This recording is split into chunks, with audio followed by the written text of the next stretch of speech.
muchos, mi nombre es Mario Alberto García, estudiante de la Universidad Nacional Abierta a Distancia. En este momento voy a presentar la fase 2, síntesis del diseño, y hace parte del cierre del trabajo colaborativo que estamos haciendo del curso como tal. Entonces, de la fase final, pues. Entonces, ¿qué tenemos? Tenemos que el diseño de la estructura es el área de cubrir que corresponde a un terreno rectangular de 6 metros de frente por 18 metros de fondo. Las cerchas tendrán una separación de 3 metros entre sí y las cerchas tendrán una pendiente de 30 grados.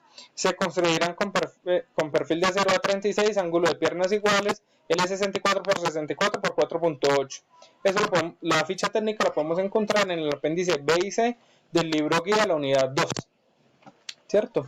Entonces, ¿qué es la importancia de estos datos que nos están dando? La verdad es que la importancia es total, porque a través de estos datos vamos a poder hacer el cálculo de la estructura y vamos a poder determinar el peso y las fuerzas que van a ejercer sobre la estructura. Entonces, para explicarlo de una manera más gráfica, tenemos aquí la representación gráfica de la estructura tipo Howe, que se nos presentó como ejemplo. Entonces ya teníamos que el frente va a tener 6 metros en la horizontal, un ángulo de 30 grados, lo cual nos va a permitir encontrar, por ejemplo, la dimensión del elemento DJ, que va a ser de 1.73 a través de la tangente. Entonces, así como encontramos el elemento DJ, también vamos a poder encontrar el elemento BL, que sería este, y podemos encontrar el elemento CK. Los elementos EI y el elemento FH lo hallamos con relación a estos, es decir, serían elementos gemelos. Aquí ya tenemos la tabla con todas las dimensiones de los elementos que hallamos, ¿cierto? Entonces, como podemos ver acá, estas medidas que nos dieron inicialmente nos permitieron hacer el cálculo para llegar a esta tabla de valores. ¿Todo para qué? Para hacer una sumatoria de los 23.488 metros lineales que vamos a emplear de perfil. Como lo podemos ver en esta imagen, vamos a utilizar el perfil en ángulos enfrentados, es decir, un ángulo contra otro. Eso hace darle mayor fuerza y rigidez a una estructura. Aquí tenemos en la presentación el apéndice C con la ficha técnica del elemento que estamos utilizando, extraído del libro de la unidad 2. Entonces, para poder encontrar el peso de la estructura como tal, ¿qué vamos a utilizar? La medida lineal que nos dio anteriormente, más el peso por kilogramo el peso, por cada metro lineal del ángulo. Esto lo vamos a multiplicar por 2. ¿Por qué? Porque dijimos que eran ángulos enfrentados, como lo vimos en esta imagen. Entonces, teniendo en cuenta eso, vamos a multiplicar 23.488 metros por 9.2 kilogramos sobre metros, lo que nos va a dar 216.089 kilogramos. Si esto lo multiplicamos por la gravedad, tenemos entonces que nos da 2119.83 newton, ¿cierto? Vamos a utilizar también la teja de Ternit número 6 de este apéndice. Entonces, ¿para qué nos sirve esta tabla? Para mirar la longitud, el ancho, la superficie que va a cubrir, el traslapo y la parte útil como tal de la teja. Esto es lo que les estaba hablando de la parte útil de la teja, ya que una va a traslapar sobre la otra. Tenemos la teja número 6. Mis ojos que no me engañen, aquí la tenemos. Listo.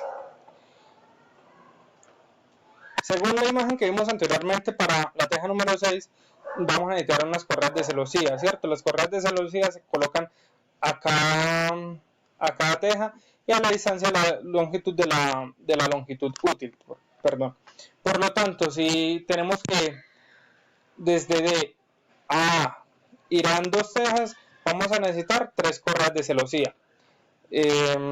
Aquí tenemos la imagen, que apenas yo me devuelvo para que nos podamos ubicar. Es decir, 1, 2 y 3 correas de celosía. ¿Para qué? Para poder apoyar las tejas sobre ellas. Estas correas de celosías también van a tener un peso muy importante que vamos a determinar, ¿cierto? ¿Cuál es ese peso? Cada correa de celosías se va a hacer con una varilla de acero con una densidad de 5 kilogramos por cada metro. Si vamos a necesitar 3 correas de celosías y van a ser 3 por cada lado, es decir, van a ser 6 correas, ¿cierto? Eso lo vamos a y son de 3 metros, vamos a tener que son 18 metros como tal de correa de celosía para poder cubrir.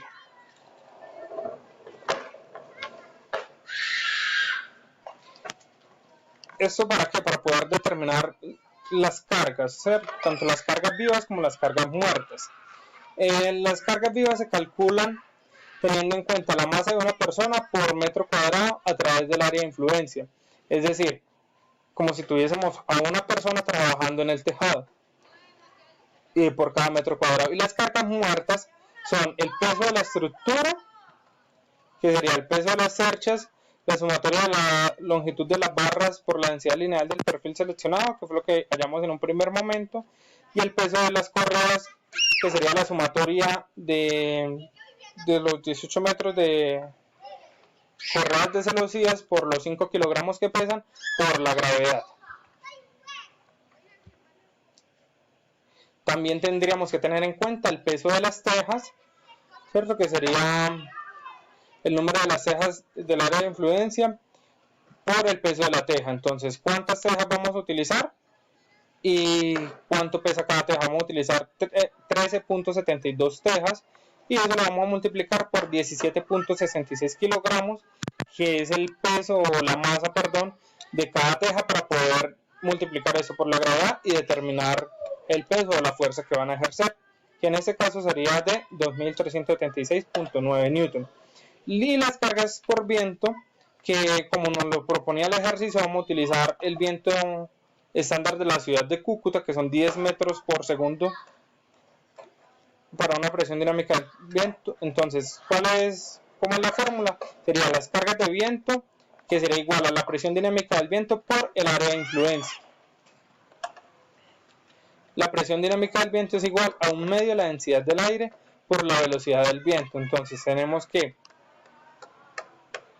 esta es como tal la operación con la que pudimos determinar las cargas de viento.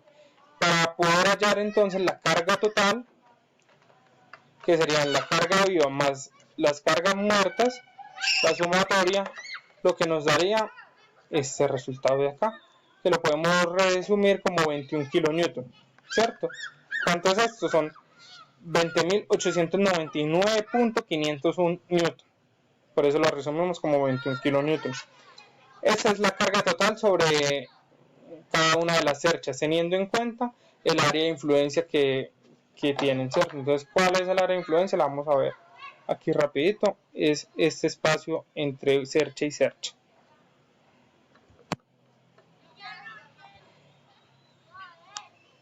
Y aquí tenemos entonces la distribución de las cargas en los nodos de la estructura.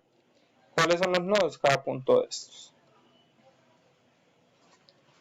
Porque en los extremos tenemos 1.75 y no es igual a todo lo demás? Porque esta es el área de influencia de esta sección es entre el punto A y el punto B.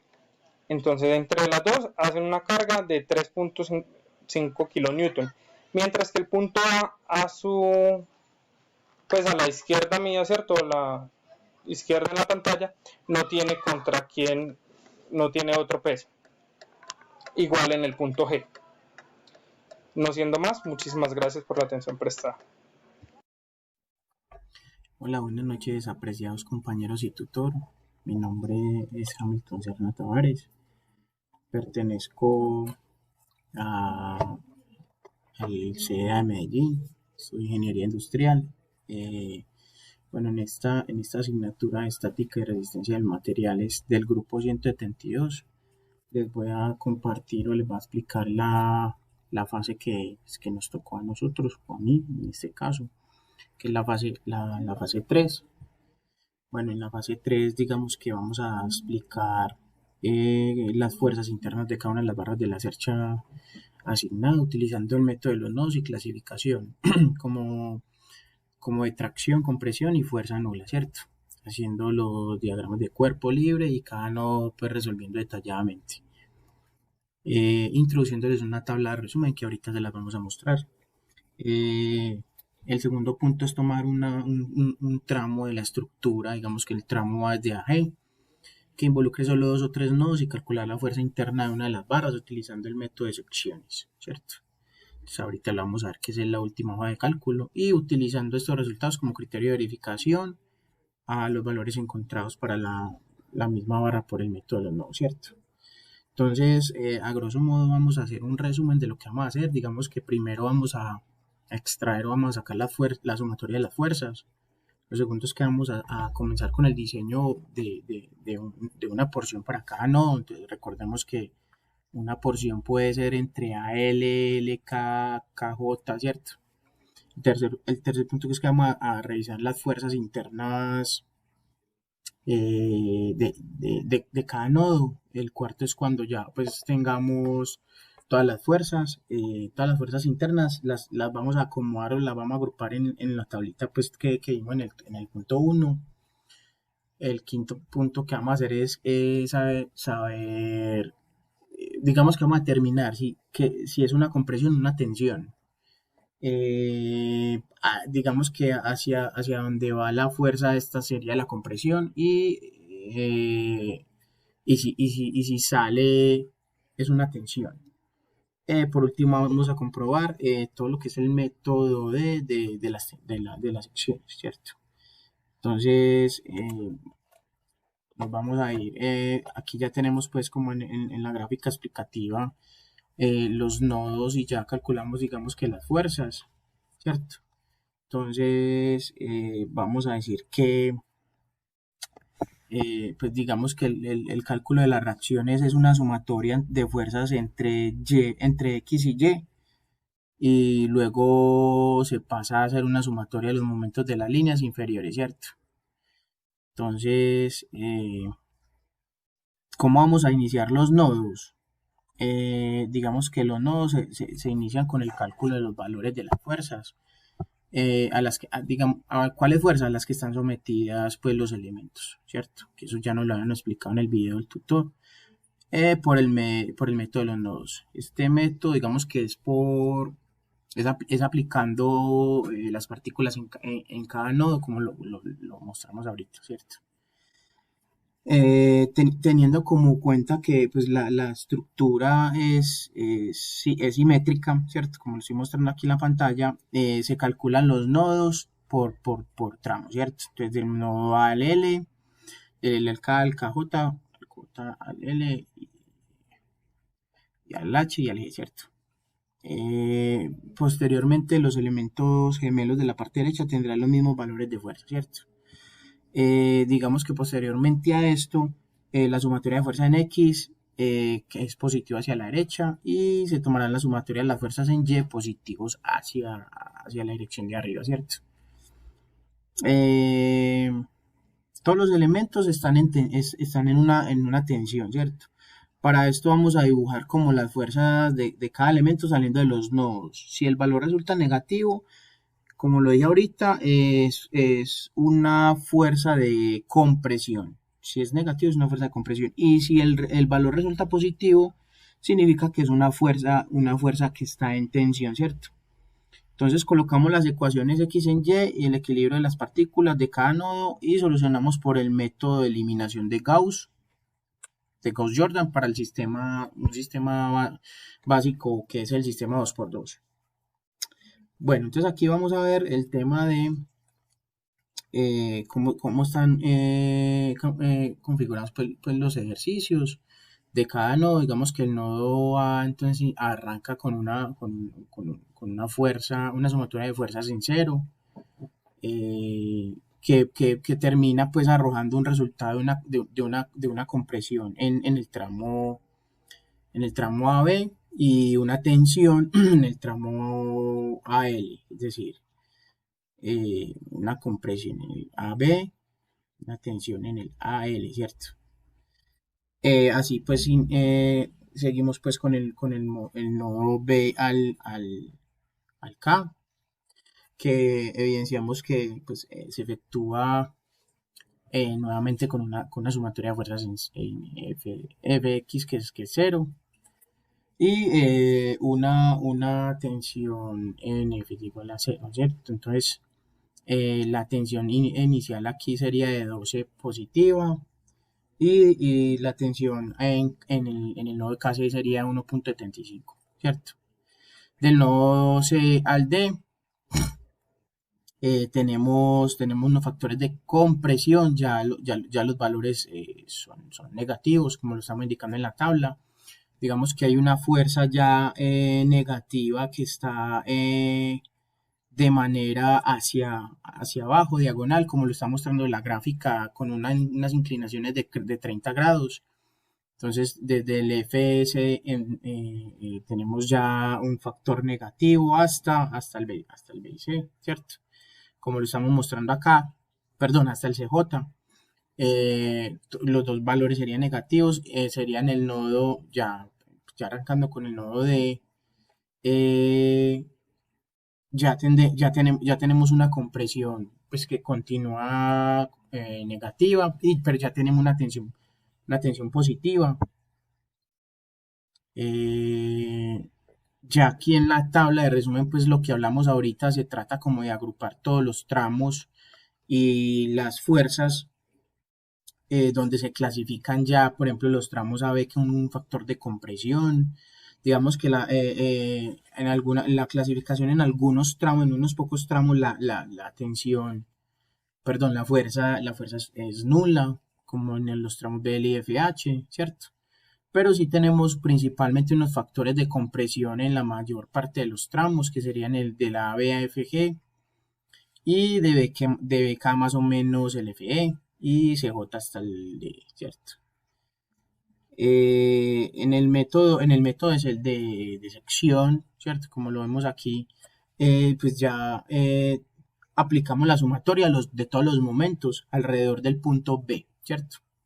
Como lo vemos aquí, la sumatoria en todo el momento en el punto B, que sería 0, y calculamos la fuerza interna de cada elemento, no, del elemento, en donde tenemos, digámoslo así, una sección que tiene una tensión positiva, ¿cierto? Digamos que esto es del resultado de la fuerza del tramo LK de que 8.75 sobre el punto 5 que daría una tensión positiva. Pues digamos que esto es como la última parte explicativa. Yo espero pues que hayan comprendido cuál era la idea del ejercicio. Muchas gracias a todos por su atención. Muy buenas tardes, mi nombre es Jordán Alexander Piedradita Yepes, soy estudiante de Ingeniería Industrial del CEAT Medellín. A continuación expondré el ejercicio fase 4, el cual venimos trabajando la Sercha-Prat.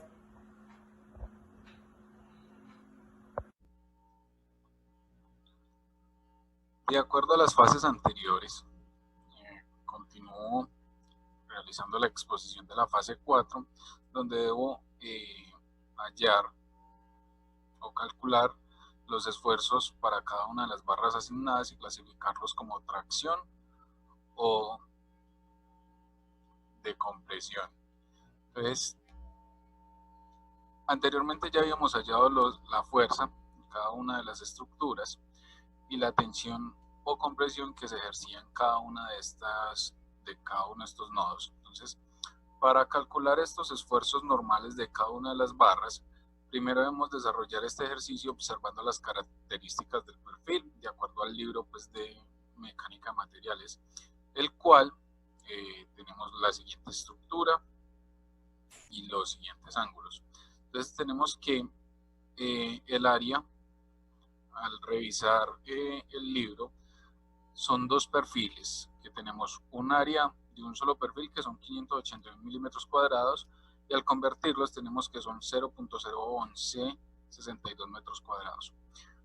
Hacemos el cálculo de esfuerzo normal, o la aplicación la ecuación del esfuerzo, que es esfuerzo sobre área, es fuerza sobre área, y tenemos que la primera tabla nos muestra los esfuerzos calculados en pascales. ¿Listo? Entonces tenemos los pascales hallados en esta tabla inicial, donde hacemos la división de lo que es fuerza sobre el área.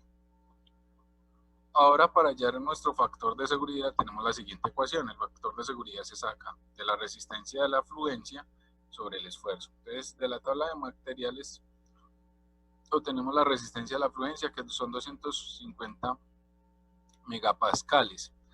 Al hacer la división tenemos el factor de seguridad, que el factor de seguridad lo tenemos disponible en la siguiente tabla. Continuando, para calcular algunos de los factores de seguridad también tenemos que unas de las armaduras seleccionadas, los elementos son de tracción, se verifican bajo esfuerzo, y los elementos de compresión se verifican bajo carga crítica, como columnas de Euler. Entonces, para alguna de las barras de factor de seguridad, si es menor de 3, se debe redimensionar o recalcular el elemento. Como ninguna nos dio menor de 3, digamos que sigue siendo, cumple con la tabla resumen, perdón. Entonces tenemos el siguiente punto, donde tratamos la compresión. Hacemos la compresión de la compresión y hallaremos nuestro factor de seguridad empleando la siguiente ecuación. Entonces tenemos fuerza crítica sobre la fuerza admisible, y la fuerza crítica la hallaremos de la siguiente manera.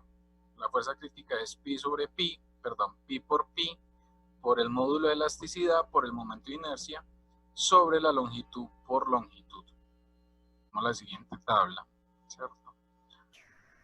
Y de acuerdo a esto encontramos la carga crítica con el factor de seguridad, los cuales son los siguientes, cada ángulo.